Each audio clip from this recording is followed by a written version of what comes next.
Bible చెప్తుంది ఏలియా మనలాంటి మనిషినంట. కానీ ఆయనకి మన జీవితంలో కంటే ఎక్కువగా అద్భుతాలు జరిగాయి. ఎక్కువగా అద్భుతాలను దేవుడి దగ్గర నుంచి పొందుకున్న వ్యక్తిగా ఉండిపోయాడు. అనేక మందిని స్వస్థపరిచాడు, అనేక మందిని ఆశీర్వదించాడు, అనేక మందిని దీవించే వ్యక్తిగా, ఇన్స్పైర్గా మిగిలిపోయాడు ఏలియా. ఎందుకు?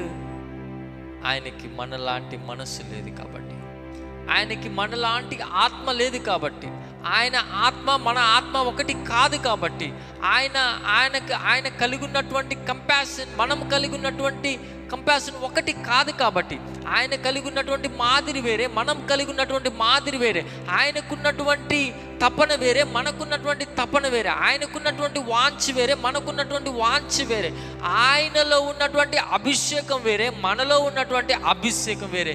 అందుకనే ఏలియా మనలాంటి మనిషి అయినప్పటికీ కూడా ఆయన జరిగించిన అద్భుతాలు, ఆయన జరిగించిన సూచక్రియలు, ఆయన దేవుని శక్తి ద్వారా, దేవుని అభిషేకం ద్వారా జరిగించిన అద్భుతాలు, సూచక్రియలు, మహత్కార్యాలు మనము జరిగించలేం. ఎందుకు జరిగించలేమనంటే స్పిరిట్ ఈజ్ వెరీ డిఫరెంట్.